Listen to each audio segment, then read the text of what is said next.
Bueno, muy buenas tardes a todos, a todas. Un gusto que estén aquí, tanto en la sede presencial, acá en nuestro querido Instituto Patria, como allí en el Zoom. Un placer, como siempre, que sigan apostando a la formación política. En este caso, estamos en la segunda clase del curso sobre empresas públicas, que junto con la primera forma como el paquete conceptual del curso. Antes de adentrarme en el curso, em, voy a dar uno o dos avisos, un aviso general del Patria y uno particular del curso, y después sí, ya arrancamos. El aviso general. Les recordamos, y siempre les venimos recordando, que los sábados de 1 a 3 de la tarde, nosotros tenemos el Seminario de Realidad Política y Electoral de América Latina. Ya es altamente probable, casi un hecho, que la clase final la va a dar la doctora Cristina Fernández de Kirchner el 3 de agosto. Por suerte, el sistema de inscripción que tiene Morena es un sistema que permite inscribirse en cualquier momento, se puede seguir por YouTube, se va a poder seguir por Zoom, nos pueden pedir a nosotros el link al Zoom, se pueden inscribir entrando a la página de Morena. Bueno, hay un montón de vías. Lo que yo les digo es, el curso, el seminario es fantástico y va a tener el cierre que se merece y más todavía. Es un horario difícil para los argentinos, sábados de 1 a 3, pero el sábado 3 de agosto tenemos una cita obligada. Así que busquen la vuelta para encontrarse con con el dictado de la clase de Cristina. Va a ser desde México, pero nosotros lo vamos a seguir desde acá también. O sea, también vamos a abrir el instituto para que Cristina sienta el calor, perdón la paradoja, pero sí el calor militante nuestro aquí desde la sala del Patria. ¿Qué querías consultar? De 13 a 15, sábado 3 de agosto. Este sábado también hay clases, el próximo sábado también. Lo que pasa es que ese es el cierre y ahí tenemos una cita obligada, estemos haciendo o no estemos haciendo el curso. ¿Sí? Se llama Seminario Realidad Política y Electoral de América Latina. Pueden entrar por la página del Patria e inscribirse ahí. Aviso respecto de este curso. No estamos dando la palabra porque si no ya no te escuchan, pero ahora lo repito. Pregunta a la compañera si nosotros vamos a estar acá y Cristina allá. Sí, pero va a estar viendo en las pantallas, va a estar viendo, vamos a poner la cámara de tal manera que ella vea a su gente en el Patria acompañándola. Por eso vamos a abrir la casa para que estemos aquí los que podamos. ¿Cómo andás, Fernando? ¿Cómo estás? Muy bien. Dicho esto, un aviso de este seminario. Respecto de este seminario, con la clase de hoy, la clase pasada y la clase de hoy, nosotros armamos el paquete más teórico, el marco teórico conceptual referido a empresas públicas. En realidad, esta tendría que haber sido la primera clase, van a ver que es más general, y ya aterrizando más sobre las empresas públicas, la segunda clase tendría que haber sido la que fue primera con Manuel Valenti y Gustavo Longo. Por un problema de agendas de los dos expositores, hicimos el enroque y cambiamos el orden de las clases.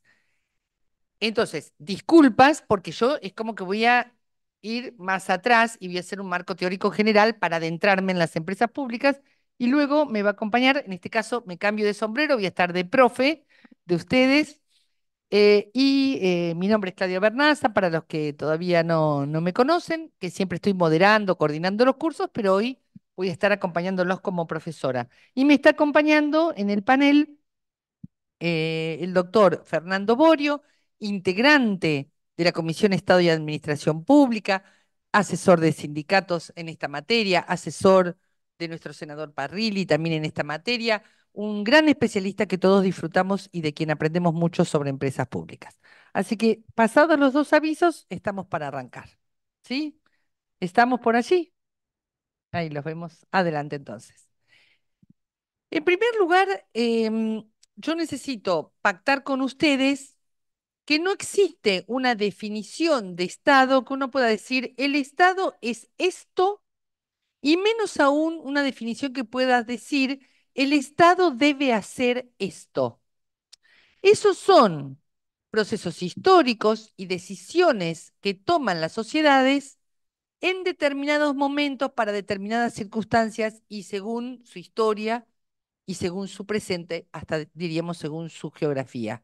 Son decisiones situadas de los pueblos. ¿Qué es el Estado? Podemos leer cantidad de sociólogos que se han dedicado al tema. Hay a lo largo de la modernidad y a lo largo de la historia de la humanidad cantidad de definiciones. Todas nos traen algo de verdad, pero nosotros debemos construir nuestra propia definición como pueblo. ¿Dónde encontramos la principal fuente, donde intuimos por dónde viene el Estado? Seguramente en las constituciones nacionales, en el caso de los estados modernos. Pero aún así, nunca la ley agota lo que un pueblo desea de su Estado y por lo tanto es la situación social, el presente de ese pueblo, el que le está marcando o el que toma en cuenta un pueblo para decir, yo de mi Estado quiero esto.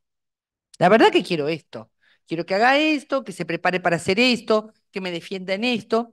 Al siglo XX, sobre todo en la segunda mitad del siglo XX, se lo va a llamar el siglo de los estados sociales, que empiezan tempranamente con la Constitución mexicana en las primeras décadas, que sigue con otras constituciones europeas y que también tiene a la Constitución peronista, digamos, dentro de lo que es la República Argentina, como modelos de constituciones sociales, que en la puja con otros modelos económicos y sociales, a veces quedaron reducidas a estos aspectos sociales del rol del Estado, quedaron reducidos a artículos dentro de constituciones liberales, como es el caso de la Constitución del 94 o las sucesivas constituciones que siguieron a la anulación, o ¿cómo se dice? De la Constitución del 49. ¿Qué se hizo? ¿Se la derogó? No. ¿Se la desconoció?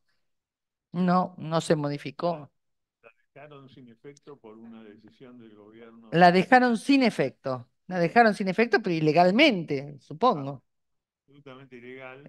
A ver, comentalo porque vos lo vas a decir más preciso que yo. Fue en forma absolutamente ilegal porque fue una decisión del gobierno de la revolución, de la llamada Revolución Libertadora, que dejó sin efecto la reforma del 49 y volvió a la Constitución del 53 con las reformas digamos, del siglo XIX.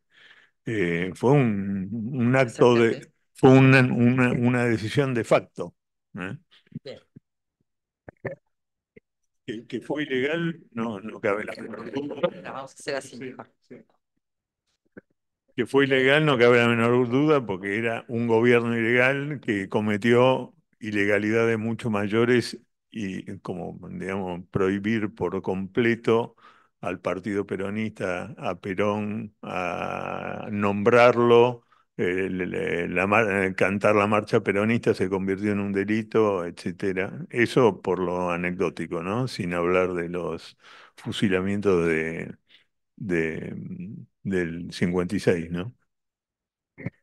Bueno, ahí tienen el mejor y más claro ejemplo de que las leyes y sus efectos no siempre hablan de toda la historia que vive un pueblo y su estado. Vamos a quedarnos, yo me voy a quedar con una de las definiciones, solo a los efectos de lo que voy a contar o voy a proponerles después. Todo lo que es la teoría moderna idealista, lo que se conoce como el idealismo alemán, va a decir que los estados son instituciones que expresan la conciencia de sí de un pueblo organizado. Es decir, cada vez que un pueblo se autorreconoce como pueblo, se autorreconoce con una identidad, con una historia y dice, somos Argentina, somos Perú, somos Alemania, en ese momento, en esa conciencia de sí, aparecen las instituciones que lo van a regular. Y lo van a regular según amoldándose a las características y a la personalidad de ese pueblo. En las bases de Alberdi, tan mentadas por el presidente actual, Alberdi va a ser muy claro en esto. Aun cuando él va a tomar de modelo la Constitución norteamericana, él va a decir, las constituciones se amoldan a la idiosincrasia de los pueblos. Nosotros vamos a decir, siguiendo esta línea de razonamiento, los estados son los que los pueblos van generando como institucionalidad para sí mismos, ¿no? Para organizarse. Desde allí organizan el gobierno, organizan la vida social, organizan derechos, garantías, aseguran esos derechos, etcétera, etcétera.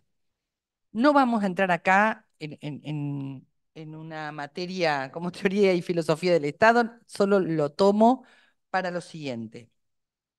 Si nosotros reconocemos que el Estado es un producto de la historia de los pueblos, la forma organizativa de ese Estado va a tener que ver con el proyecto político y social que ese pueblo ponga al frente del gobierno de ese Estado. No hay una organización preexistente o que se pueda ser tomada como la ideal. Los estados deben organizarse así, y esta es la forma ideal. Los estados son hijos de la historia, su organización es hija de la historia y va virando, va cambiando, va mutando según las necesidades de ese pueblo, pero sobre todo a partir de proyectos políticos claros, proyectos de gobierno que se ponen en marcha y que lo van configurando según una organización que responda a su modelo económico y social. Es decir, para ser claras, lo que está haciendo Milei responde al proyecto político que él anunció tantas veces. No, no hay sorpresas. En todo caso, hay sorprendidos que creían que el Congreso lo iba a frenar, pero sorpresas no hay. Del mismo modo, quienes venimos del peronismo tenemos muy claro que hay un rol social y un rol de justicia social que va a guiar la estructuración del Estado. Nuestras históricas banderas, ¿no? Soberanía política, independencia económica y justicia social, van a guiar a la nave del Estado hacia ese puerto, esa utopía, ese norte que es la grandeza de la patria, la felicidad del pueblo y la grandeza de la nación. ¿Mm? Esa es la utopía, estos son los cauces y vamos a organizar el Estado de esta manera. A partir de allí, el Estado peronista en su primer y segundo gobierno le va a dar, va a ser una gran apuesta a algo que ya existía en la Argentina, que eran las empresas públicas. Frente a un recurso estratégico, frente a un recurso que era muy caro, muy importante para el desarrollo industrial y para el desarrollo nacional, allí el Estado dice, yo no voy a dejar esto en manos del mercado, en manos de los privados, yo voy a ser un actor importante de esto y busco la figura de empresaria como una figura que permite otro tipo de lógica a la lógica de la administración central. Esto, después, esa lógica la va a contar mejor Fernando. Por lo tanto, decidir poner en marcha una empresa pública, sostener una empresa pública, una sociedad mixta, una sociedad público-privada, un organismo descentralizado, autárquico, o crear un organismo a nivel central, son decisiones de gobierno. Son decisiones de gobierno. Y no hay ninguna de estas figuras, de estas figuras orgánicas, que sea mejor o peor que otras. Se va decidiendo en la marcha a partir de lo que se considere mejor para, en este caso, los primeros casos que pensó el peronismo, hacerse de un recurso estratégico o generar desarrollo industrial allí donde no había. La fábrica de aviones, las primeras fábricas automotrices en Córdoba, el tema de los servicios públicos como el agua y otros que empezaban a necesitar tener un manejo empresarial, pero al mismo tiempo un acceso irrestricto de una población que venía de proyectos conservadores y excluyentes. De hecho, Perón lidió mucho para llevar adelante estas empresas en su primer y segundo gobierno, para crearlas y llevarlas adelante, lidió mucho con un Estado que si bien él gobernaba, era un Estado conservador en su funcionariado intermedio. De hecho, él escribe la carta a los funcionarios públicos para de alguna manera tratar de formar a esos funcionarios que le habían sido heredados desde un lugar muy conservador, de un estado mínimo, de un estado que solo estaba para vigilar y castigar, para disciplinar a la ciudadanía y que el mercado tuviera como un clima de negocios donde los pobres no molestaran, los excluidos no molestaran. Así que hubo mucha resistencia a estas nuevas formas, pero curiosamente, y no casualmente, ni siquiera la revolución fusiladora pudo dar por tierra, no solo con el aguinaldo, sino con muchas de estas empresas. No pudo dar por tierra porque ya estaban en la idiosincrasia, en la idiosincrasia del pueblo, en el ADN del pueblo y también en su forma de interactuar con el ámbito empresario. Había como un clima donde se reconocía que el Estado era un jugador dentro del ámbito empresarial, tanto para regular precios como para poner desarrollo de alguna línea de producción allí donde no la habría. Digo, por pensar en la industria automotriz. O organismos especializados como la Junta Nacional de Granos, una de las organizaciones con procesos técnicos más precisos, con capacidad de fijar precios en un mercado muy desordenado y concentrador. Desordenado en el sentido que se desordena siempre para el mismo lado, ¿no? Pero bueno. Lo que quiero decir con esto es que la disputa acerca de si el Estado debe privatizar o no, para el peronismo es una pregunta irrelevante, es una falacia. A lo que nosotros nos debemos es a la construcción de un proyecto de gobierno y a partir de allí ver cuál es la mejor organización institucional que le tenemos que dar a cada propuesta de desarrollo económico. Hay muchos momentos donde el Estado va a tener que ir a salvaguardar puestos de trabajo a partir de la estatización de empresas privadas y en otros casos seguro que será muy conveniente llamar al capital privado para que fortalezca una idea de empresa pública o de empresa mixta. La verdad que, uno tiene que contar con todo el instrumental, con todo el instrumental. Por eso nos cuesta tanto y nos avergüenza tanto la llamada Ley Dromi o Ley de Reforma del Estado, donde bajo la convocatoria de un ministro de Obras Públicas, que era un gran administrativista, hoy le preguntaba a Fernando Borio quiénes habían sido los grandes profesores del derecho administrativo público en la Universidad de Buenos Aires, y uno recuerda a Marenhoff, digo bien, sí. Uno recuerda a Juan Carlos Casañe, y uno de los administrativistas conocidos era Roberto Dromi, que es Gordillo, es verdad. ¿Cómo era el nombre de Gordillo? Sí. Agustín Gordillo. Roberto Dromi, que había sido intendente de Mendoza en la dictadura militar, con lo cual son estos peronistas particulares, ¿no? Abierto a todo. Claro, como hoy tenemos otros casos. Este mendocino acepta este lugar, pero la verdad que él se llamaba a sí mismo, y lo decía frente a los periodistas, que era el gerente de las privatizaciones de Menem, más allá de su rol de ministro. Es más conocido por las privatizaciones y por la conocida Ley Dromi que por su paso como ministro de Obras Públicas. Y acá una aclaración. Es muy importante para ustedes, en general para la historia del peronismo y para la historia de cuál es el rol que juega el Estado en el peronismo, que leamos los fundamentos con los que se presenta esta ley. Uno recuerda la famosa frase, el lapsus que él tiene, el acto fallido, donde dice, todo lo que deba ser del Estado pasará a manos privadas. Pero la verdad que los fundamentos son muy nutridos, muy largos, muy fundamentados, todos fundados en una falacia que necesito que nosotros resolvamos de una buena vez. Todos sus fundamentos dicen, todo lo que hace el privado está bien, es eficaz, es eficiente, es ágil. Lo que hace lo público está mal, es lento, es burocrático y no sirve. Sobre eso él basa toda la línea de empresas que pasa a la posibilidad de ser privatizadas y a la posibilidad de ajustar diseños estructurales del Estado. No se olviden que esta línea argumental ya venía pregonada muy fuerte en la dictadura, durante la dictadura y en los albores de la democracia, y también en la primera democracia, venía muy fogoneada por Bernardo Neustadt los domingos a la noche en el programa Tiempo Nuevo y otros programas periodísticos del periodo, donde todo el tiempo salía este asunto de, ¿cómo es? Achicar el Estado es agrandar a la nación. La única reforma que se les ocurría era la reforma del ajuste, con tres objetivos. En realidad necesitaban dólares, necesitaban vender las joyas de la abuela, pero con un objetivo que ellos eran el único que pregonaba y que es el objetivo falaz.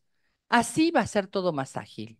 Es verdad que Neustadt mostraba que Entel tardaba 20 años en dar un teléfono, que las conexiones de agua tardaban muchísimo, que las empresas no respondían. Lo que no decían es que esas empresas hacían más de 20 años que estaban conducidas por el partido militar, no por quien había sido el mentor de dichas empresas. Habían perdido su alma, habían perdido el compromiso, sus dirigentes sindicales o estaban desaparecidos o se habían entregado al poder, habían cedido al poder y eran cómplices de lo que estaba ocurriendo en las propias empresas. En este clima se da la ley Dromi, hay un clima de época con una cantidad enorme de bibliografía universitaria, académica, textos periodísticos, cursos que refieren a la reforma del Estado como el ajuste de los estados nacionales y la privatización de sus empresas en el marco del consenso de Washington. Lo que se dice verdaderamente un clima de época. ¿Qué venimos a decir desde el kirchnerismo? Básicamente lo que hace Julio De Vido, y acá una palabra muy particular para nuestro ministro de Planificación y Obras Públicas, ministro federal, ministro de Planificación Federal, así era el nombre del ministerio, hace una jugada muy interesante, que ahora la voy a comentar, y qué es lo que empezamos a hacer los legisladores del periodo, fundamentalmente Eric Alcaño y quien les habla. Empecemos por Julio De Vido. Lo convoca a Dromi, lo necesitaba. Necesitaba para entender qué había pasado y cómo habían sido todas las privatizaciones y en qué estaba la negociación con cada empresa y con cada balance. Este asesoramiento fue dado, ¿vieron como el ladrón que es después llamado por los bancos para generar claves más seguras? Bueno, algo así. Mientras tanto, ocurrían dos cosas en el Congreso. Les cuento estas dos y ya con esto dejo y lo dejo a mi compañero. Por un lado, Néstor Kirchner jugó el juego que él mejor sabía hacer, el juego de la táctica política, que era generar estatizaciones o generar fortalecimientos del Estado sin que lo vean venir. Entonces, a partir de casos puntuales, como fue el caso de la nacionalización de YPF, el caso de aerolíneas o el caso de las empresas ferroviarias, frente a situaciones de balance, a situaciones de crisis de los privados, el caso de la empresa francesa que estaba al frente de la empresa de agua, etcétera, frente a casos coyunturales, aprovechaba y generaba la estatización. Punto a punto, punto a punto, no como una estrategia general. Y no viéndolo venir, sino avanzando frente a la debilidad del otro. Y en el caso del Senado y de la Cámara de Diputados, en el caso del Senado de la Nación, el senador Eric Alcaño presentó una ley de fortalecimiento del Estado que permitía o reconocía la necesidad de contar con empresas públicas y retoma toda la legislación de empresas públicas que había previamente. No llegó a aprobarse esa ley, pero ya generaba un clima teórico, una conversación alrededor de que no estaba todo tan bien con las privatizaciones de Dromi. Y en el caso de la Cámara de Diputados de la Nación, presenté un proyecto de ley de fortalecimiento del Estado, que lo tienen ahí ustedes como material de del curso, donde justamente lo que hicimos fue no negar la posibilidad de privatizar, sino generar un abanico de posibilidades al gobernante para que él eligiera en cada caso qué instrumento era el que le podía venir mejor. Crear una empresa pública, generar una sociedad mixta, generar un organismo descentralizado, con cláusulas, tanto en el proyecto del senador Calcaño como en mi proyecto, con cláusulas de tener la acción de oro y siempre el 51% de las acciones, de tal manera que la decisión siempre fuera soberana del Estado en cualquiera de los formatos que eligiera el Estado nacional. Tampoco llegó al recinto este proyecto de ley, pero ya empezaba a demostrar que se estaba dando vuelta una página de la historia. Bueno, por supuesto, el libro que nos trae hoy Milei habla exactamente de lo mismo y yo digo, no nombremos a Cristina, no lo nombremos a Néstor, no me nombren a mí ni a Calcaño. Nombren si quiere a Bernardo Klicksberg, a Juan Carlos Casañe, a una cantidad de administrativistas que no pueden ser tildados ni de peronistas y menos de kirchneristas, que a lo largo del tiempo demostraron que la eficiencia y la eficacia no tiene que ver con ser público o privado. El que mejor desarrolla este concepto es Bernardo Klicksberg en un libro clásico de él, que es Teoría de las Organizaciones del año 72. Es un recontra clásico de los que nos dedicamos a temas de administración pública. Lo pueden encontrar en PDF, en Internet, donde él muestra con el caso IBM, con el caso de Ford y otros casos, que en realidad es el tipo de organización el que hace eficiente o no eficiente a una empresa y no el hecho de que sea pública o privada. De hecho, muestra casos muy virtuosos de empresas públicas en materia de eficacia y eficiencia. Digo, los primeros que tenemos que salir de las falacias somos nosotros en el campo nacional y popular. Pero estudiemos a Klicksberg, estudiemos a Casañe, estudiemos a los grandes administrativistas para decirlo con las palabras de la academia seria y no que parezca que somos nosotros unos locos fanáticos de la estatización. Y nosotros no vamos por la estatización a como de lugar. Porque no somos estatistas eh, fanáticos en el sentido de que todo debe ser del Estado. Somos peronistas y por lo tanto generamos la organización estatal que mejor cumpla con la soberanía política, la independencia económica y la justicia social. Gracias.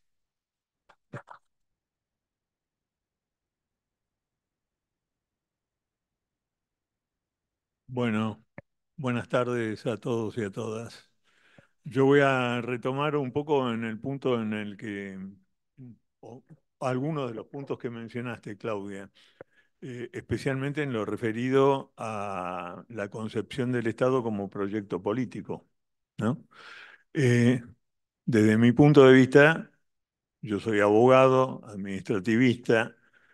El el derecho administrativo se nutre del derecho constitucional, con lo cual soy como fanático de la Constitución como punto de partida, como pacto social, ¿no? A propósito, ahora que está tan de moda en los últimos días el nuevo pacto social, el único pacto social que tenemos hoy en día los argentinos es la Constitución Nacional.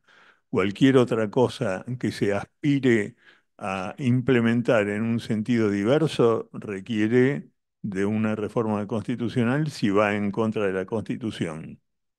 Y esto es importante rescatarlo porque sin llegar a ser la Constitución del 49, la Constitución actual tiene previsiones de sesgo social importante. De hecho, de hecho,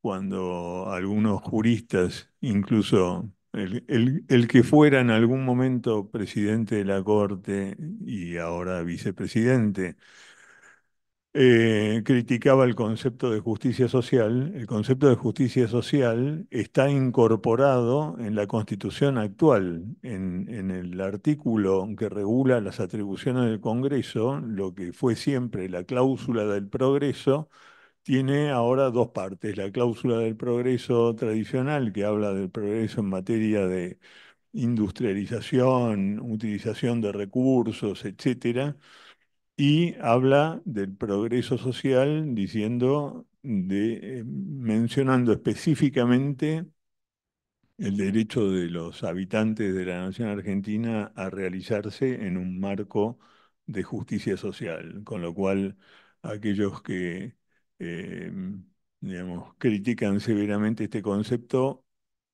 critican severamente la Constitución y hasta tanto sea reformada, hay que preservarla. Bueno, dicho esto, yo voy a tratar de dar un poquito el marco jurídico de aquello de lo que venimos hablando.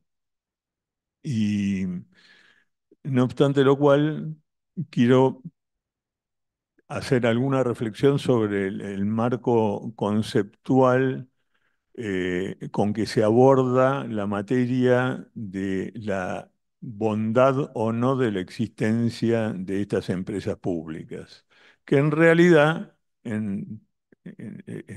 las empresas públicas no son otra cosa más que un modo de organización del Estado una vez que el Estado adopta la decisión política de tener una intervención activa en la economía. Entonces, ahí históricamente están los que reivindican este rol.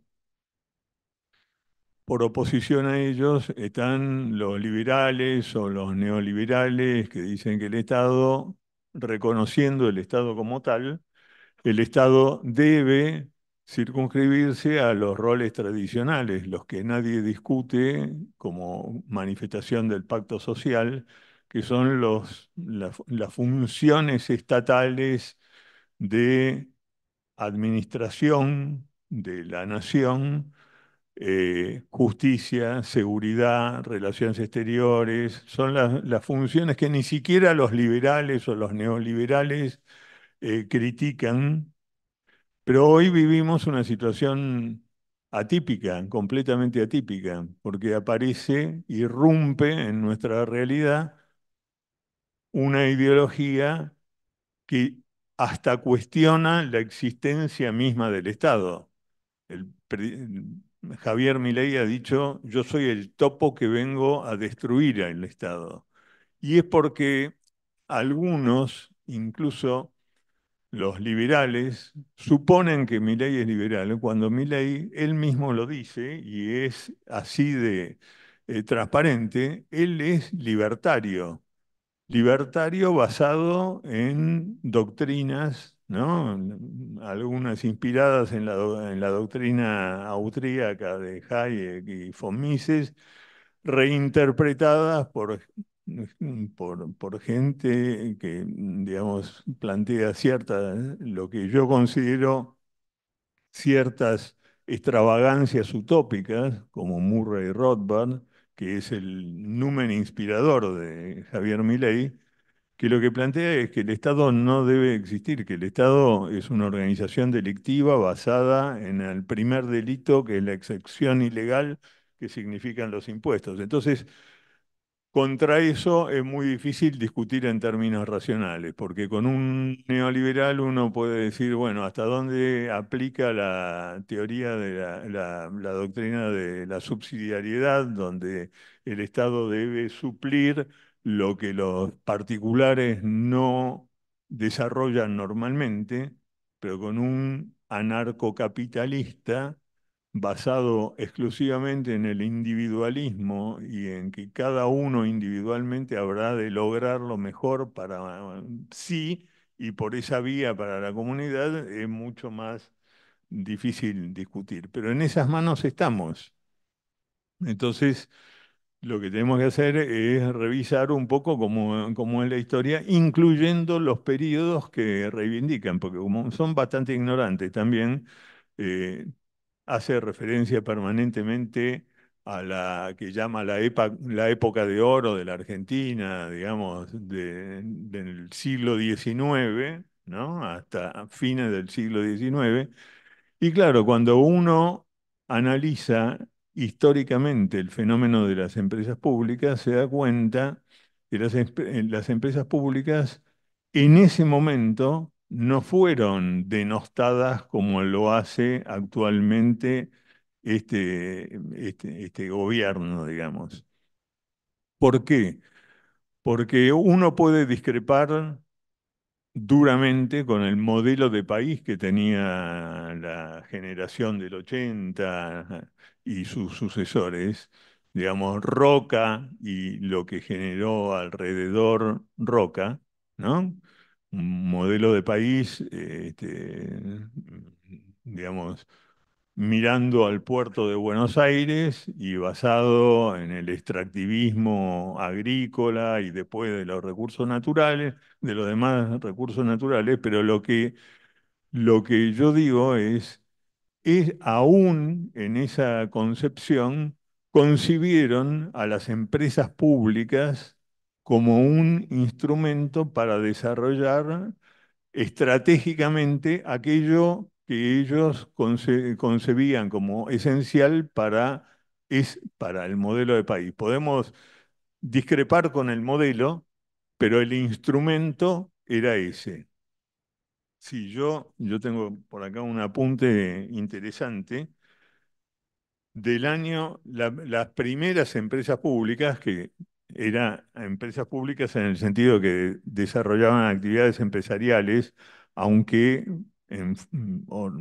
orgánicamente y desde el punto de vista de la tipología jurídica, eran entidades autárquicas dentro de la propia administración. Pero una de las primeras empresas públicas nació en 1826, que fue el Banco de Buenos Aires. Y después la Dirección General de Correos, Postas y Caminos.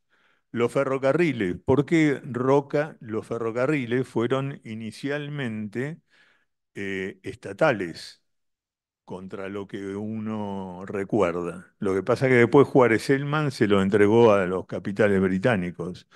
Pero en el desarrollo inicial de la red de ferrocarriles de la Argentina, inspirado por Roca, el que desarrolló esa red de ferrocarriles, empezando por el ferrocarril oeste y siguiendo por otros ramales que se fueron construyendo durante su gestión, fueron construidos por el Estado y solventados por el Estado. ¿Por qué? Porque la concepción estratégica de Roca era sacar del interior el producto del agro y llevarlo al puerto de Buenos Aires, y para eso necesitaba esa infraestructura. Pero lo cierto es que para ejecutar esa concepción se valió del Estado a través de la creación de estas entidades autárquicas aplicadas a esto. Solo una anécdota. Lean, busquen y disfruten la historia del ferrocarril oeste, porque era gestionada por sus propios trabajadores, que llegaban a gerentes y se enorgullecían en aquella época, en la segunda mitad del siglo XIX, de que eran más puntuales que los trenes ingleses. Y además tenían una función social enorme, desde la cual surge el Club Ferrocarril Oeste, pero es una historia muy rica que surge de una empresa estatal que se las recomiendo. Eso nada más. Ferrocarril Oeste, 1862. Ferrocarril Central Norte, 1876. Después incursiona en actividad financiera. En 1891 se funda el Banco de la Nación Argentina. En 1897 el ferrocarril argentino al norte. Todo esto fue ejecutado por el Estado a través de organizaciones instrumentales con ese propósito.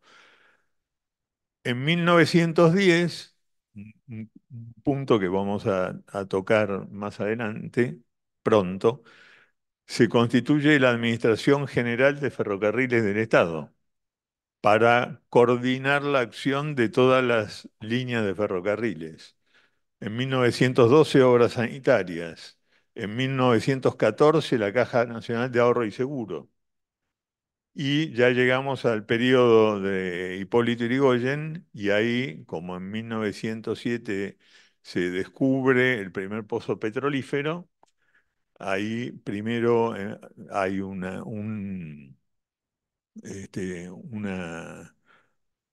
propensión a la consolidación de este desarrollo, y en 1922, bajo la forma de una dirección nacional, se crea YPF, la Dirección Nacional de Yacimientos Petrolíferos Fiscales, a cuyo frente se pone al entonces coronel Mosconi, después ascendido a general. Y en 1927, la Fábrica Militar de Aviones, lo cual indica que en 1927 había una concepción estratégica orientada a el autoabastecimiento incipiente de material bélico.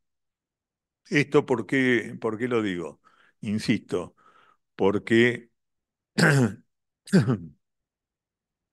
porque en esa época al que todo el mundo se refiere, a que todo el mundillo actual refieren como la época de oro, la del gran crecimiento, que lo hubo, sin duda, fue porque el Estado era un Estado inexistente, abstencionista, no intervencionista, es falso.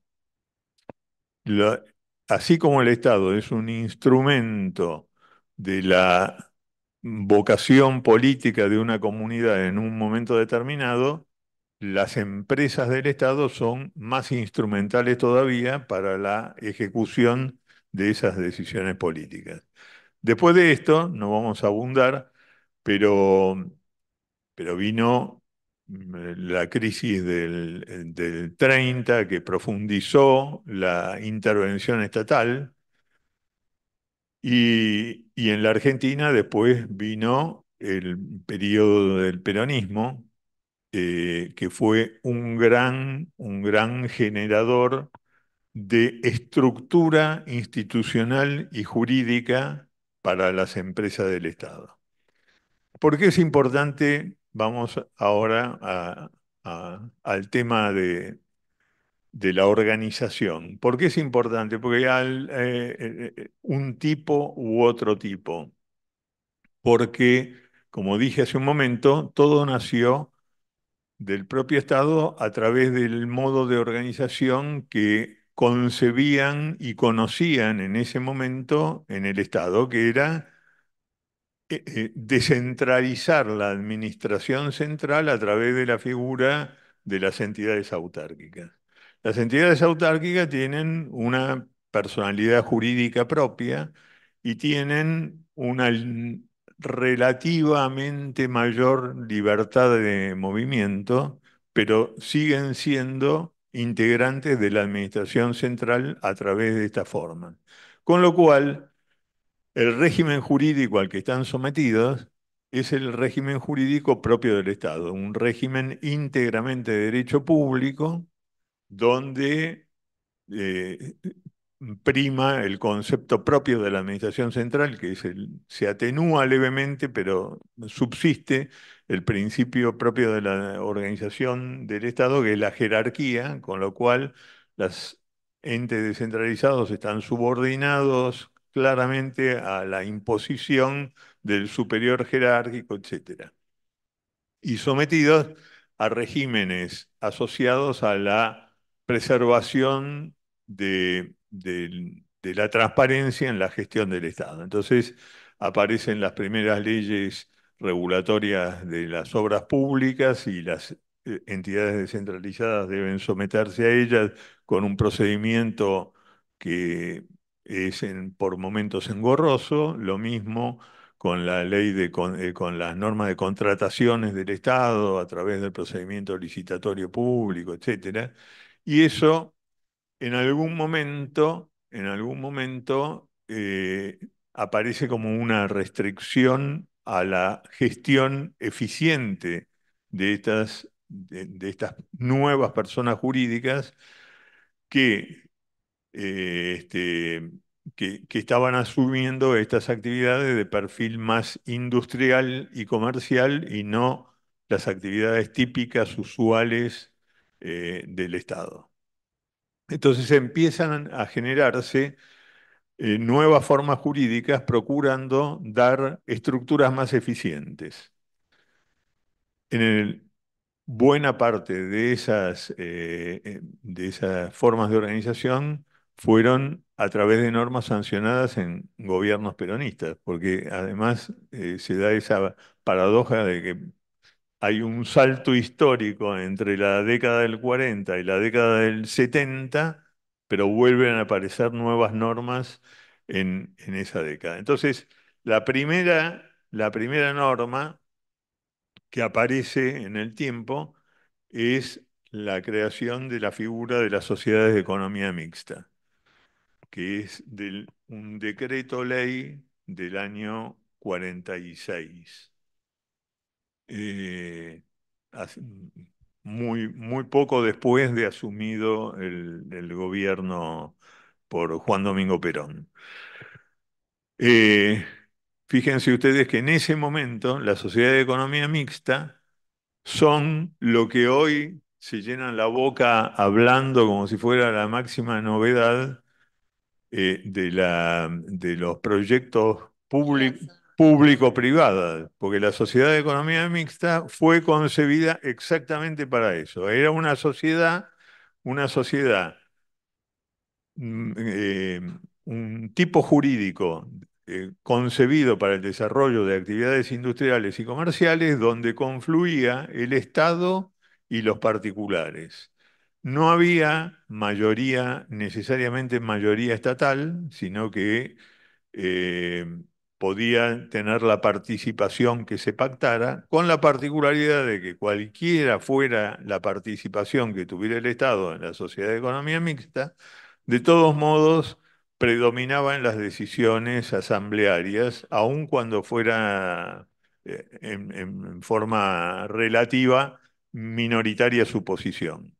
En el mismo sentido, la figura de la sociedad de economía mixta contemplaban la reivindicación de la presidencia de la sociedad y de un tercio del directorio para los representantes del Estado.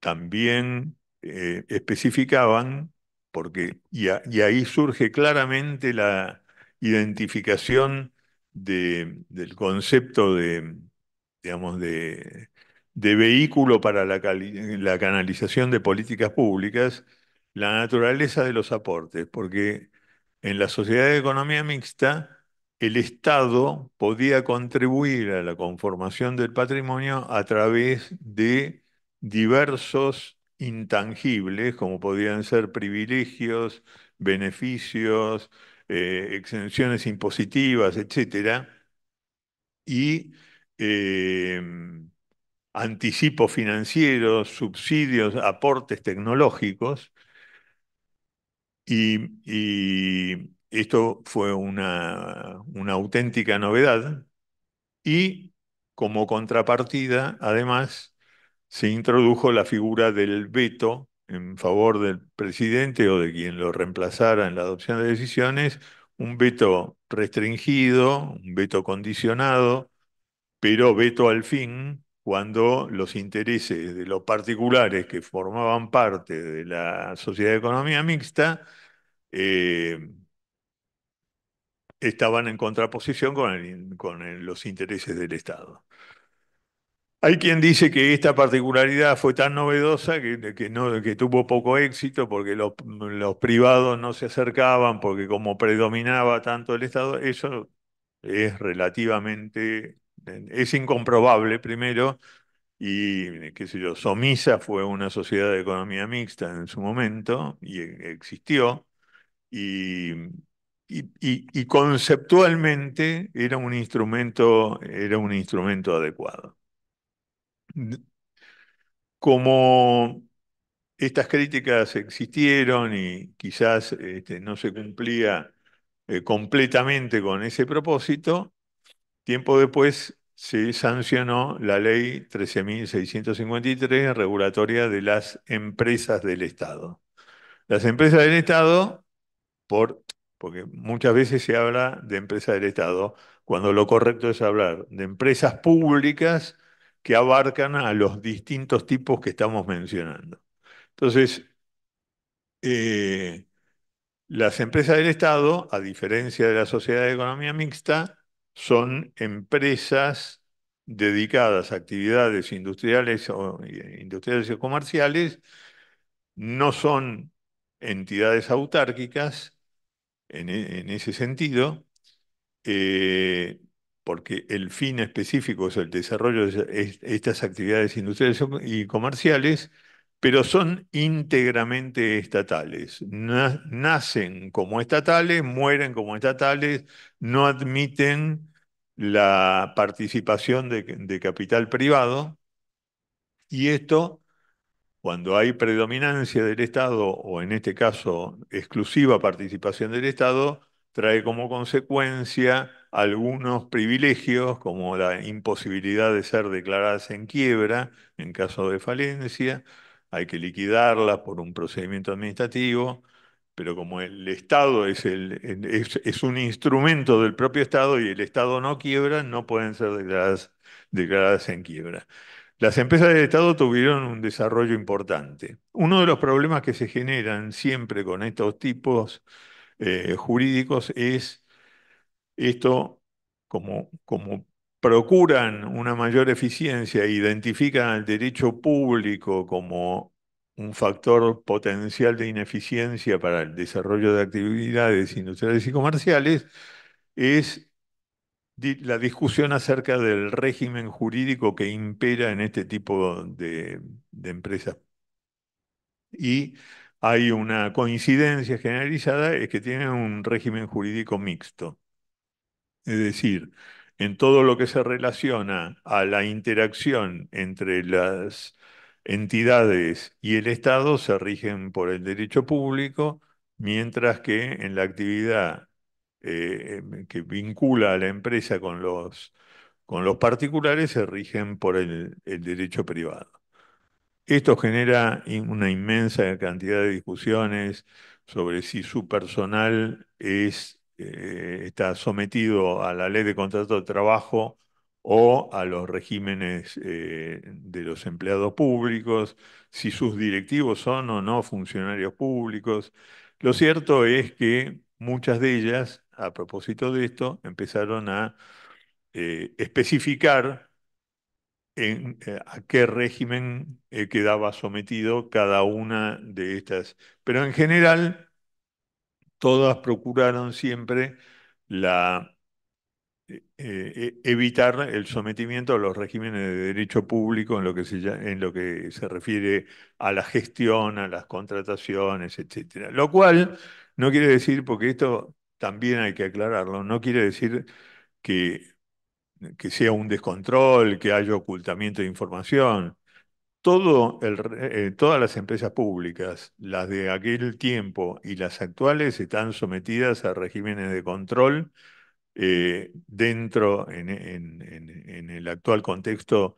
Están encuadradas dentro de los principios de la Ley de Contabilidad del Estado, deben someter sus presupuestos a la Oficina Nacional de Presupuesto, tienen el control del Tribunal de Cuentas como el resto y de la Sindicatura General de la Nación, como Auditoría General de la Nación. la Auditoría General de la Nación y la Sindicatura General de la Nación. Eh, Así que,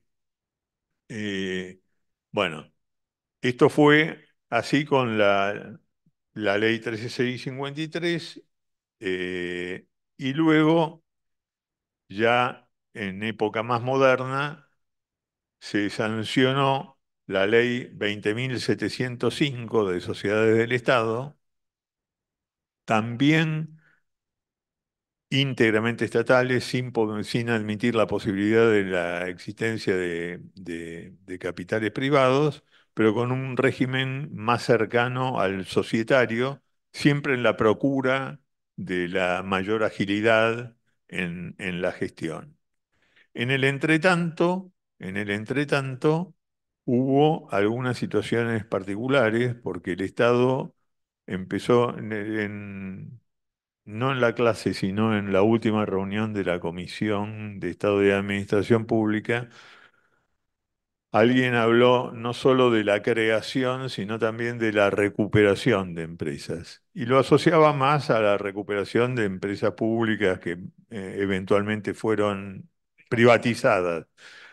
Pero también hay una variante que es la recuperación de empresas privadas, porque el Estado, en su rol de tutor de la estabilidad económica, en situaciones de crisis puede apelar a la toma de empresas privadas para evitar su situación de falencia.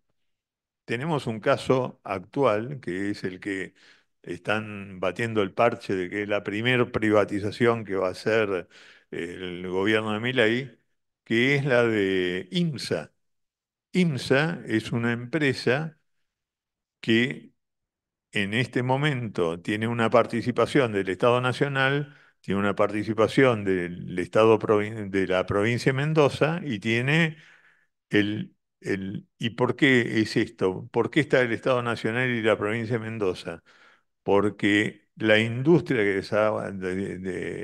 desarrollaba IMSA, que eran usinas, ¿no? Para la generación de energía, se concibió que era estratégica.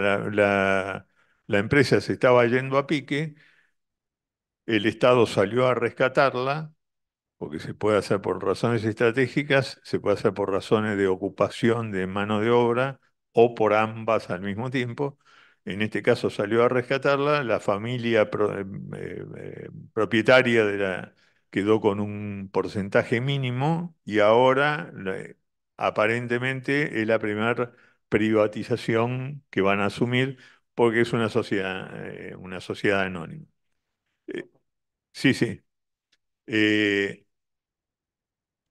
Luego están dos tipos de sociedades comerciales, o tres tipos de sociedades comerciales, regidas por la ley de sociedades en las que el Estado participa. Están las sociedades anónimas con participación estatal mayoritaria, donde la participación del Estado tiene que tener ese carácter y quedan sometidas a un régimen específico.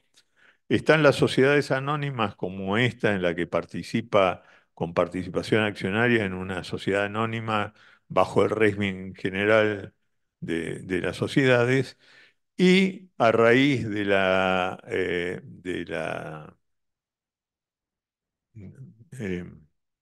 de la liquidación del sistema de AFJPs, el Estado participa en una cantidad, en forma relativamente minoritaria, en una cantidad de sociedades en las que las AFJP tenían participación por la canalización de los recursos de la seguridad social en inversiones que se suponían que tenían que redituar e incrementar el monto de las jubilaciones, que no fue así, porque también la dedicaron a especulaciones financieras ruinosas.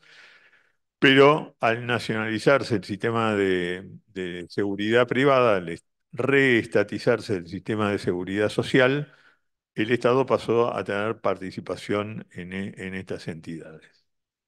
Entonces, estas son las formas societarias con estas características de las que se vale el Estado jurídicamente para el desarrollo de su actividad empresarial. ¿En dónde estamos parados hoy en día?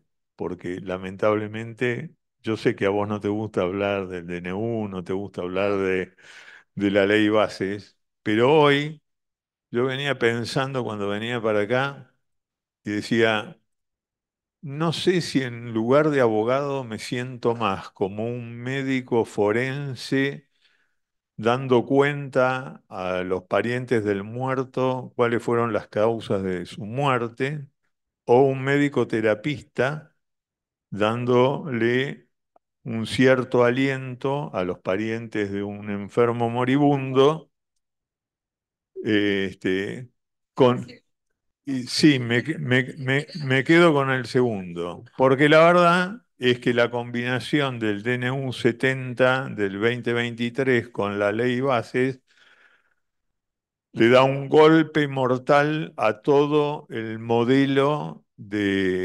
jurídico institucional de las empresas públicas. Para empezar, todas estas leyes que nombré todas están derogadas por distintos artículos del DNU 70. Y claro, el DNU 70 está controvertido judicialmente, pero está controvertido judicialmente por algunos por los que pueden tener un interés legítimo en plantear la impugnación. Pero acá, como es el propio Estado, nadie plantea nada, ¿no? Y, eh, y por si fuera, si no hubiera sido suficiente el DNU 70, en la ley bases es una mentira, esto de que consiguieron reducir las privatizaciones, etcétera. Sí es cierto que había una lista enorme de empresas sujetas a privatización que quedó reducida a 6 o 7, ¿no? En el anexo famoso de la ley que tiene número. Finalmente, después de 2 semanas, el presidente se decidió a promulgar la ley que para él era crucial y que tanto le preocupaba las demoras en la tramitación en el Parlamento. Cuando la sancionaron, se tomó 2 semanas para promulgarla. Todos esperábamos que por lo menos hubiera algún veto parcial o algo para que justificara, pero no, que entre viaje y viaje le queda poco tiempo para firmar los decretos. Entonces la promulgó, es la ley 27742, la ley bases, y la 27743, también promulgada, es la reforma fiscal. En esa, entre el DNU y la ley bases, por, declaran, primero, derogan toda la legislación que acabamos de mencionar, por eso lo de sentirse digamos, un médico forense, pues estoy hablando sobre cadáveres, ¿no? Eh, y además declaran, estipulan, imponen la conversión de todas las empresas, de todas las empresas públicas en sociedades anónimas de cara a eludir las restricciones en materia de privatización, merced al procedimiento mucho más sencillo y menos transparente que es la venta parcial, total, de las acciones. Cuando hablamos de una sociedad anónima, cuando hablamos, dos precisiones últimas. Cuando hablamos de este tipo de empresas, eh, me hiciste olvidar ahora. Cuando hablamos de este tipo de empresas públicas, eh, valen tanto para el Estado Nacional como para las provincias. Pueden ser mixtas o no. Eh, Esto lo digo porque y además en la Constitución puede estar, finalmente como sucedió con INSA, puede suceder con otras empresas generadas por el Estado Nacional. Por ejemplo, ARSAT es una sociedad anónima que se creó en el 2006 y después se la reafirmó en el 2015 con la Ley Argentina Digital. Es una sociedad anónima, pero el 51% de las acciones es del Estado Nacional y nosotros estuvimos trabajando en un proyecto que contempla la posibilidad que del 49% restante, que originalmente estaba previsto que fuera colocado en mercados públicos, haya una porción reservada a las provincias. ARSAT es una empresa de telecomunicaciones estratégica por las actividades que cumple. Hay una empresa pública que no puedo dejar de mencionar, que es un ejemplo. Hay muchas empresas públicas o entes descentralizados que son ejemplos, todos los cuales, porque los entes descentralizados también están, las entidades autárquicas también están en tela de juicio. Hay un largo listado. Digamos, hay una facultad en la ley, en el DNU, en el sentido de poder reorganizar, disolver, modificar en todas las entidades autárquicas. Después hay un largo listado de entidades autárquicas que dicen que no se les va a aplicar y en el artículo siguiente dice, pero en todas estas entidades autárquicas se pueden intervenir y ahí se van a reasignar funciones. O sea, lo que está en crisis hoy en día es todo el sector de actividad descentralizada, incluyendo a las entidades autárquicas que en general asumen funciones estratégicas. ¿Quién se salva? Se salva, por ejemplo, el INVAP. ¿Por qué? Porque es de la provincia de Río Negro. El INVAP es una empresa ejemplar, además es altamente rentable, produce reactores nucleares, satélites. Los satélites que opera ARSAT los produce el INVAP.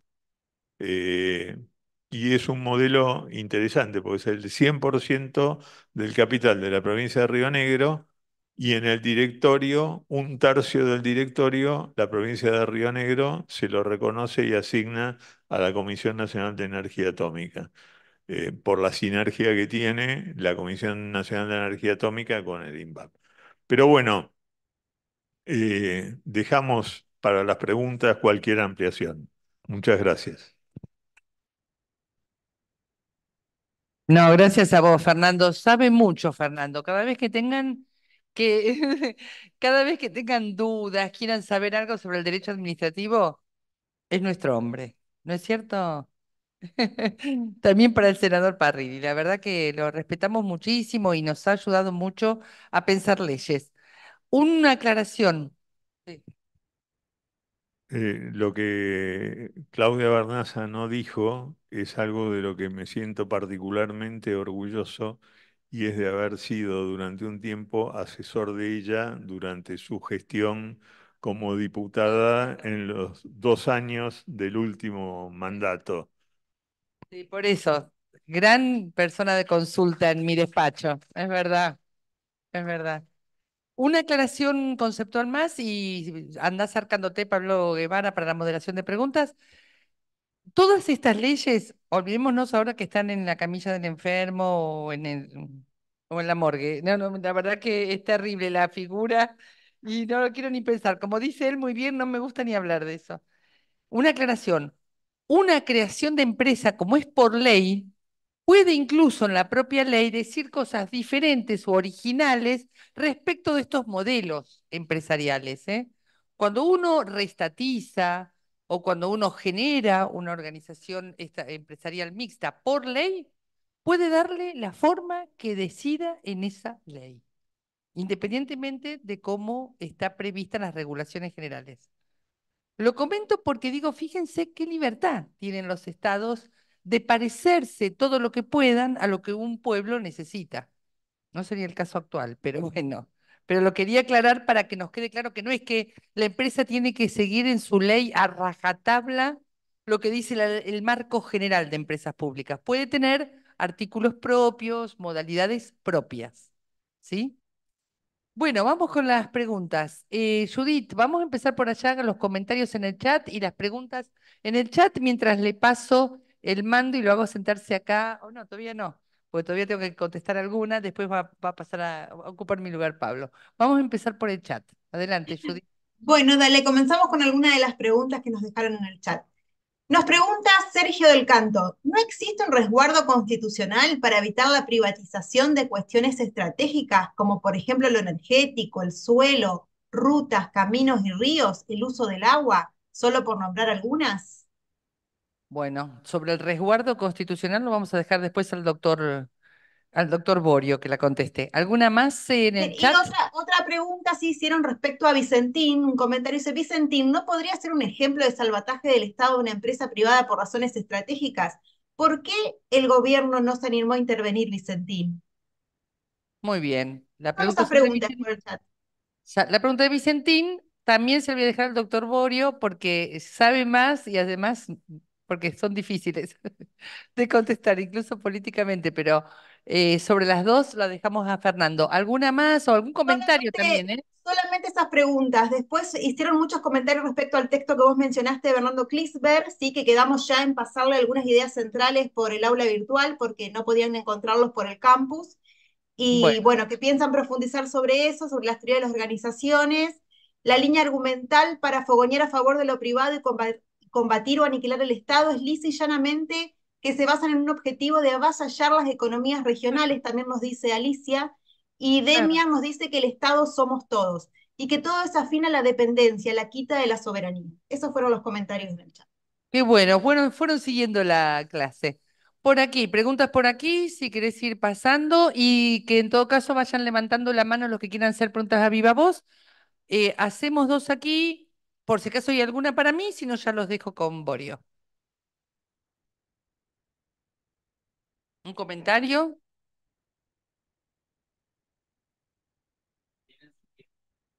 Sí.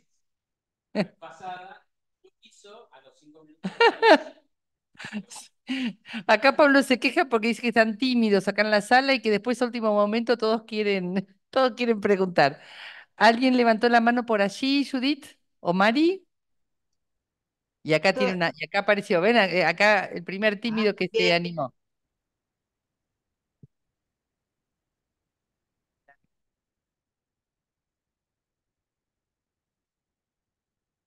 Dale. Bueno, mi nombre es Julián. La pregunta es la siguiente, es en torno a la tradición de, si se quiere, la burguesía nacional de tener como una tradición rentística. ¿Y qué problema hay con eso de las sociedades mixtas o de pensar una especie de armonía entre el Estado y el capital privado? Porque la sensación que uno tiene es que uno quiere proyectar un país donde haya una cierta armonía entre el capital y el Estado, sea por estado, por empresas mixtas o librando ciertos ámbitos de la economía al sector privado, pero lo que uno ve es que en la historia argentina como que no hay una tradición dentro del empresariado privado de tener algún sentido de responsabilidad social en su operatividad o en, bueno, hasta el margen de ganancia a la que podría aspirar, por ejemplo. Eso no sé quién.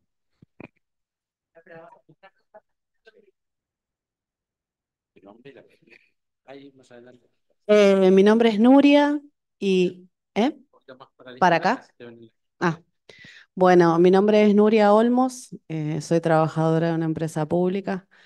em, y en realidad la inquietud que tengo yo y que me gustaría consultar es si usted ve la posibilidad de que desde el Estado, alguna vez en nuestra historia, además soy de la carrera de historia, eh, tengamos la posibilidad de tener una burguesía nacional que sea hegemónica, que sea nacionalista y no que siga dominando desde 1816 el extractivismo del modelo agroexportador.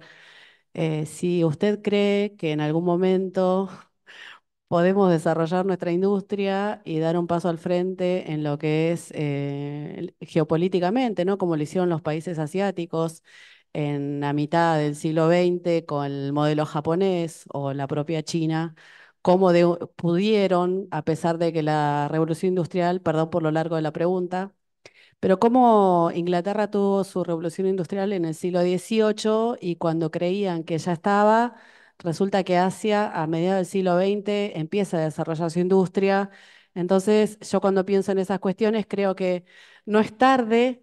Brasil también lo hizo a mediados del siglo XX, pero Brasil lo hizo con una dictadura militar. Y también a costa de el salario de los trabajadores y las trabajadoras con represión. Fue un modelo diferente. Acá tuvimos un modelo distinto con el peronismo, pero sí, ya para ir cerrando, si usted cree que es posible que como Argentina en algún momento podamos dar ese salto, si tenemos los elementos como para hacerlo, ya que exportamos energía nuclear y tenemos desarrollo científico-técnico suficiente, pero y sin embargo seguimos retrocediendo todo el tiempo en nuestra historia y terminamos sin poder salir de la trampa del modelo agroexportador. Nada más. Bueno, voy a hacer un primer aporte y lo dejo al que sabe y a donde fueron dirigidas todas las preguntas, con mucha inteligencia. Vamos a aprovecharlo, Fernando. Primera aclaración, la sociología argentina está fundada en estos dilemas. Voy a empezar o me voy a quedar con respondiendo las preguntas que se hicieron acá a viva voz desde la sala referida a la tradición rentística de nuestra burguesía y al tema de que no aparezca esta idea de una burguesía nacional. Dos aclaraciones, una académica y una política. Una aclaración académica. Toda la sociología nacional se dedica al estudio de este dilema, al estudio de qué pasa cuando en grandes territorios, acá hay algunos sociólogos, incluso en la teoría social general que se estudia en nuestro país, se ve cómo se conforman las sociedades en grandes territorios, se encuentran algunas respuestas al tema de que esa apropiación de grandes territorios por pocas familias en territorios poco poblados no estarían colaborando con la conformación de esa burguesía y con el refuerzo de que el tema es que estoy en esta tierra por la renta y no por otra cosa. Entonces, cuanto más tenga, mejor, digamos.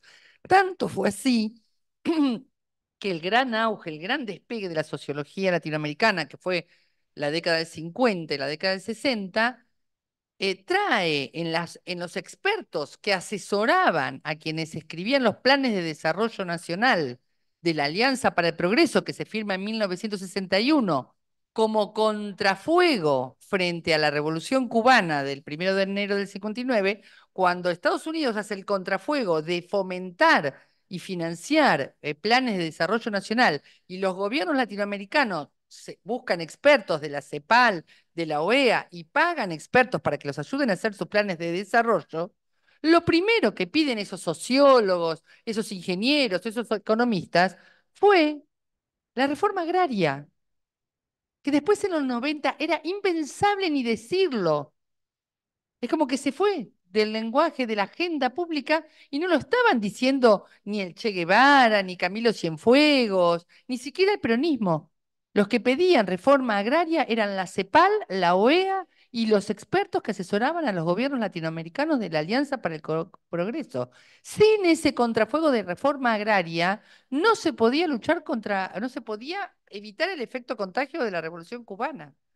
Bueno, Eric Calcaño, Celso Furtado, Alfredo Calcaño, Benjamín Hoppenheim, por nombrar algunos, todos esa camada de sociólogos, de economistas, estudió este tema, no sé si le encontraron la vuelta, nosotros creo que tampoco, pero creo que el peronismo se preocupó particularmente al querer generar una teoría superadora del capitalismo versus el estatismo, comunismo, marxismo material o marxismo histórico, materialismo histórico, el peronismo trataba de darle respuesta a que un pueblo amara su tierra, amara la soberanía de sus recursos y en definitiva los usara para el consumo del conjunto y no para la renta y de los pocos que habían logrado apropiarse en una tierra conquistada. O sea, la conquista todavía hace sus estragos. Ser territorio conquistado y apropiarte de una gran cantidad de territorio a partir de la conquista, llámese la primera conquista o la conquista del desierto, y después te marca un camino que después hay que desandarlo. Y la sociología anda en eso académicamente, y creo que el peronismo es la tradición política argentina que mejor ha encontrado respuestas a estas cosas, a esto que comentabas. Y también de alguna manera estoy haciendo algunos comentarios a a tu comentario. Pensemos nosotros que tenemos trabajadores estatales que reniegan del Estado. Trabajadores de empresas públicas que dicen que las empresas hay que privatizarlas. Entonces, estamos hablando de un problema serio de la identidad nacional, que ya te digo, de Gino Germani en adelante, toda la corriente sociológica, incluso Gorila, de la Universidad de Buenos Aires, más los sociólogos nuestros, le han dedicado parrafadas enteras, libros enteros a este dilema. Creo que no te respondí cómo se resuelve, pero te dije que hay muchos que se preguntan lo mismo que vos. Por lo menos te digo eso. Bueno, Pablo, te dejo el lugar para que vayas vos por las preguntas más específicas y los saludo a quienes están en el Zoom, los saludo aquí porque estoy yendo a dar clase a la Universidad del Chaco en este momento. Incansable. No, no, pero no voy a viajar al Chaco, voy por Zoom. Bueno, antes de que termine de irse Claudia, voy a tomarme la libertad de complementar un poquito esto. que acabas de decir, no desde la versación sociológica que ella tiene, sino para expresar mi escepticismo respecto a tu expectativa de una burguesía nacional que impulse el crecimiento. Y la prueba más clara la tenés en que los más ricos de la Argentina en el año 2020, en la pandemia, se fueron a vivir a Uruguay para no pagar el impuesto solidario que estaba instituido para contribuir a financiar la lucha contra la pandemia. No, es realismo, es realismo. Entonces, no, pero es que es así. El, el hombre más rico de la Argentina o uno de los 50 más ricos de la Argentina viven en Uruguay. Dicen que eluden los impuestos. Para mí los evaden, porque además el régimen de erradicación en Uruguay, ¿eh? El régimen tiene una cantidad de exigencias que eluden prolijamente a partir de su poderío, van y vienen en vuelo privado, arreglan lo de migraciones que lo reciben en el Palomar, en, eh, este, en aeropuertos pequeños y cumplen con los días que deben estar fuera de la Argentina para dejar de ser residentes fiscales de la Argentina. Así que yo, más allá de la sociología, soy escéptico respecto a la... Es que, es que se puede levantar el ánimo, se puede levantar el ánimo porque nada es permanente. Hoy estamos donde estamos. Como yo suelo decir en muchas oportunidades, desde el año 45, desde el año 1945 en adelante, siempre vienen pronosticando la desaparición del peronismo, porque en el 45 era la ¿cómo se llamó la alianza aquella que hubo? Eh, la Unión Democrática iba a arrasar con el coronel general Perón. Y no fue así. En el 55 dijeron que se moría el peronismo, en el 56 lo reformaron y procuraron matarlo con estas regulaciones a las que yo aludí y con los fusilamientos y la persecución. Eh, la proscripción del general Perón hasta el año 72, Lanusse, a un salto, este, Lanusse creyó que lo mataba a Perón, lo mataba políticamente a Perón, imponiéndole una fecha de regreso a la Argentina para poder ser candidato, y el general lo que hizo fue llegar a la Argentina 5 días después solamente para disgustarlo a Lanusse. No fue candidato en el 73, en marzo del 73, pero fue candidato en septiembre del 73 y sin segunda vuelta, sin balotaje, legítimamente en la elección sacó el 63% de los votos. Después se murió Perón, lamentablemente, y vino el golpe del 76, una de las dictaduras más sangrientas que tuvo la Argentina, peor que la fusiladora, y dijeron, el peronismo está muerto, ¿no? Y ni que hablar de la reflexión que hicieron a partir de la apertura democrática en el 83, cuando ganó la Unión Cívica Radical. Está definitivamente muerto.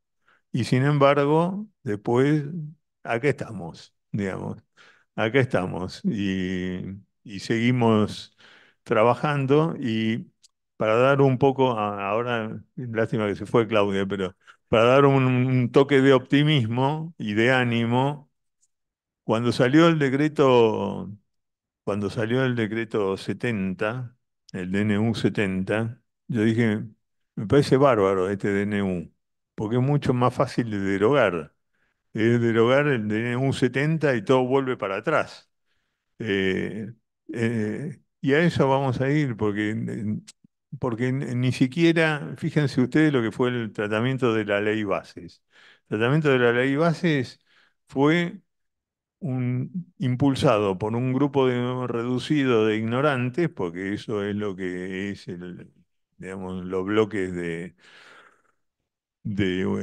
La Libertad Avanza, y acompañado de un modo incomprensible por muchos, digamos, qué sé yo, si Alfonsín volviera a vivir, se volvería a morir después de escuchar un discurso de Rodrigo de Loredo.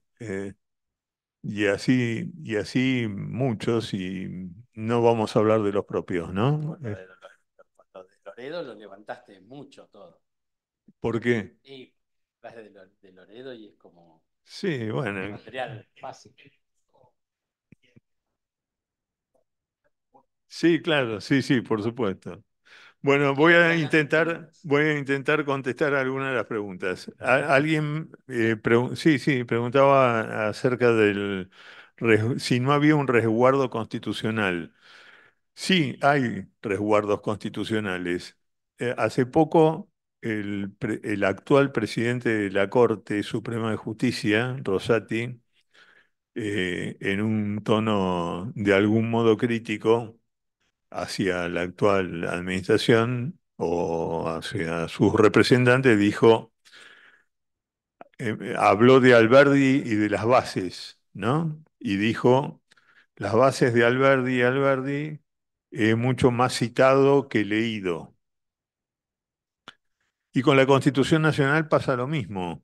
Mucha gente cita la Constitución Nacional, pocos la leen y la releen, y se producen estos fenómenos como el de criticar la justicia social cuando el artículo 75, inciso 19 de la Constitución Nacional dice proveer, como función del Congreso, proveer lo conducente al desarrollo humano, al progreso económico con justicia social, a la productividad de la economía nacional, a la generación del empleo, a la formación profesional de los trabajadores, a la defensa del valor de la moneda, a la investigación y el desarrollo científico y tecnológico. Y hay también una referencia al crecimiento armónico, a la población del territorio y, eh, y a la preservación de los recursos naturales. Entonces, resguardos constitucionales hay. Lo que pasa es que muchas veces no se los invoca, muchas veces no se los conoce, muchas veces se los conoce, se los invoca, no se los plantea en instancias judiciales y, digamos, no solo no es leída la Constitución, sino que muchas veces también es violada. Y no hay, digamos, sin una instancia judicial que intervenga, es difícil de resolver ese problema. Pero resguardo constitucional hay, especialmente porque los recursos naturales estratégicos están reconocidos como un derecho de las provincias, con lo cual es importante. Ahora, si las provincias, tentadas por el señor Musk, apadrinado por el presidente, entregan su litio, tenemos un problema, ¿no? Este, no sé si, bueno, vino del Zoom la pregunta, así que no sé si está suficientemente contestada. Sí. Un resguardo mayor en la Constitución. Sí, sí, sí, sí. El artículo 40 de la Constitución del 49 era el punto central a través del cual se articulaba toda la política activa del Estado en la intervención en la economía, en las actividades estratégicas económicas. Igual yo tengo también un sesgo de esperanza, invoco a INVAP, invoco a ARSAT, son empresas. Acá es importante un concepto adicional. La diferencia fundamental entre una empresa privada y una empresa pública es que la empresa privada busca el lucro y la rentabilidad, mientras que la empresa pública busca el lucro y la rentabilidad social. Esto no lo del lucro social y la mejora de la comunidad no es no es propio mío, sino que es una referencia que hace Marienhoff cuando trata esta materia en su Tratado de Derecho Administrativo, y nadie puede dudar que Marienhoff no era precisamente un comunista o ni siquiera peronista, ¿no? Eh, pero bueno, la otra pregunta que estaba formulada era la de Vicentín. Sí, claro que podría haber sido un ejemplo de salvataje, y de hecho lo que se intentó fue muy similar a lo que yo comenté que se hizo con IMSA. Lo que pasa es que con Vicentín, es otro tema que debería esta playa de sociólogos argentinos y- examinarlo claramente. Vicentín, primero se la robaron, los dueños se la robaron, la compañía, la pusieron en un estado de quiebra. Iban a dejar a todo el mundo desocupado, iban a dejar a todos los proveedores impagos. Y sin embargo, toda la comunidad de esa zona salió con todos somos Vicentín, y es una cosa que es inexplicable, el todos somos Vicentín. Y nada, y faltó, y muchas veces falta un poco de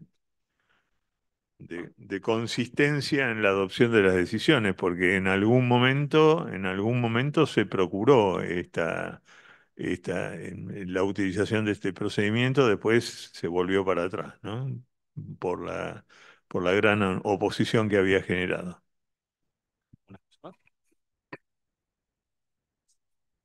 Es una reflexión, si se me permite. Ya que estoy acá, voy a, voy a estar. Yo trabajo en una empresa de prensa, y la otra vez un compañero periodista escribió un artículo que trataba sobre el, el Estatuto del Trabajador de Periodismo y el Estado, ¿no? El peronismo, Perón y el Estatuto de Prensa. Y uno de los ejemplos que daba una de las personas que escribió artículos dentro de ese libro, que se presentó en mi sindicato, fue que en la época de Perón, para el segundo plan quinquenal, le pidió al pueblo que le mandara cartas para preguntarle qué es lo que le parecía que había que hacer. Y la mayoría de esas cartas mostraban un poco cuál era la cultura en ese contexto. Y yo reflexioné un poco sobre cómo es la cultura ahora.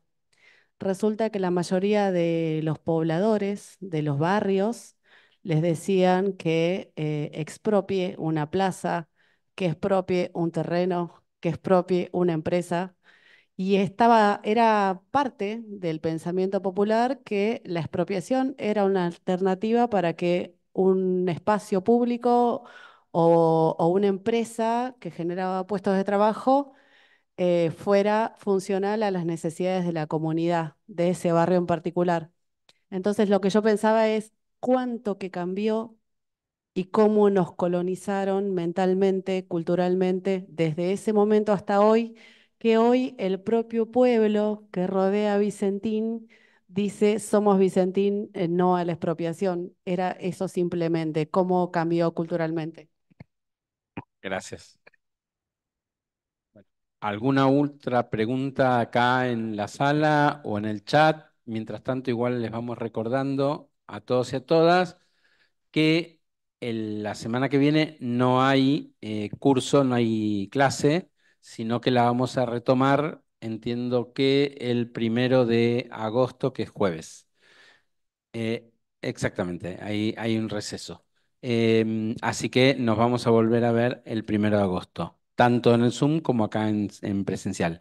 Igualmente está el aula virtual con va a estar subida esta clase en unos días. Van a poder encontrar ahí material. Entiendo que ahí vamos a subir lo de Bernardo Klisberg que comentó recién Judith y Claudia. Judith, ¿hay alguna otra cosa más, algún comentario más allá o alguna pregunta Foro, más en el chat para realizar? foro, Judith. Sí, y Cristina nos recuerda también que en estos días, hasta el 1 de agosto, pueden participar en el foro, ¿sí? Pueden brindar su opinión sobre qué factores consideran que determinan la necesidad de crear una empresa pública, así que los invitamos también a que en estos días ingresen y participen en el foro que se encuentra en la solapa de la clase 1. Gracias. Perfecto, muchas gracias. Bueno, si no tenemos más preguntas, lo que vamos a hacer es alguna reflexión final de Fernando, que va a ser en tono de acá para arriba.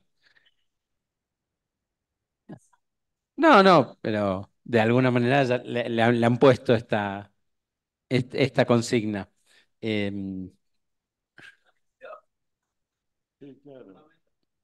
Eh,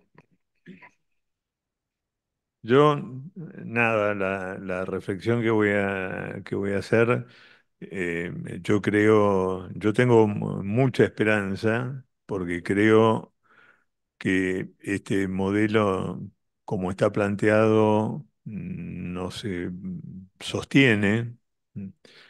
Eh, yo tengo confianza en las instituciones democráticas, tengo confianza en la vigencia de la Constitución, no creo que sea posible una modificación de la Constitución, hay que procurar aplicarla con más intensidad, pero, pero yo creo que en algún momento esto va a empezar digamos, es muy poco consistente, muy, va a caer por su propio peso, va a caer por su propio peso. Fíjense ustedes, por ejemplo, porque además es absolutamente parcial. El famoso, bueno, en inconsistencias, casi el paradigma de la inconsistencia es que el Pacto de Mayo fue en julio, ¿no? Y, y el, y no el 9, sino el 8 y los 10 principios liminares siguen siendo 10, pero cambiaron uno. Eh, y lo que digo es, a propósito de lo que comentabas, ¿no?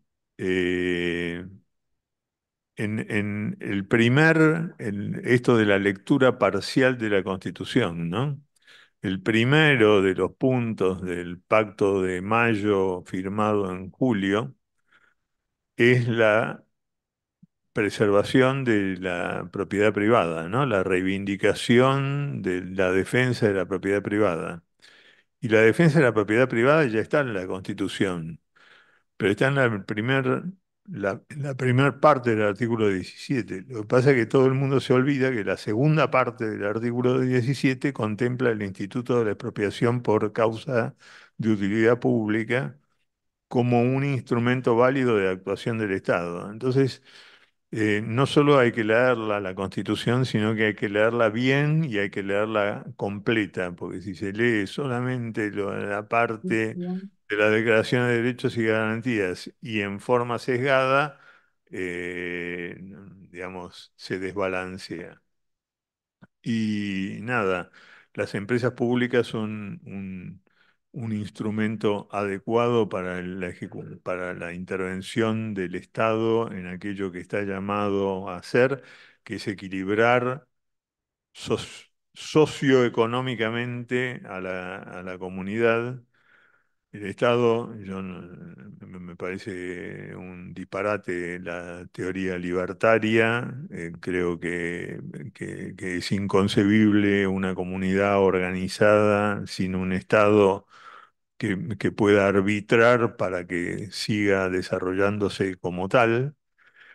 Y por lo tanto creo, no solo en el impuesto, porque también en materia impositiva, dicen no, porque el impuesto es un robo y además el impuesto destinado a no sé qué, a las actividades de las empresas públicas, en todo caso el impuesto tendría que solventar exclusivamente el gasto público, entendiendo por tal el cumplimiento de las actividades estrictas del Estado, etcétera. Yo no creo en ese modelo.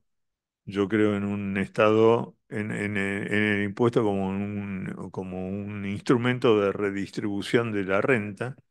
eh, y creo que estas son las ideas que hacen, que tienen una sensibilidad social mayor y que por lo tanto en algún momento, pasado el enojo, van a ser recuperadas por nuestra base y volveremos a remar y tendremos que reconstruir lo que se ha destruido. Entonces quiero dejar un, un mensaje de esperanza.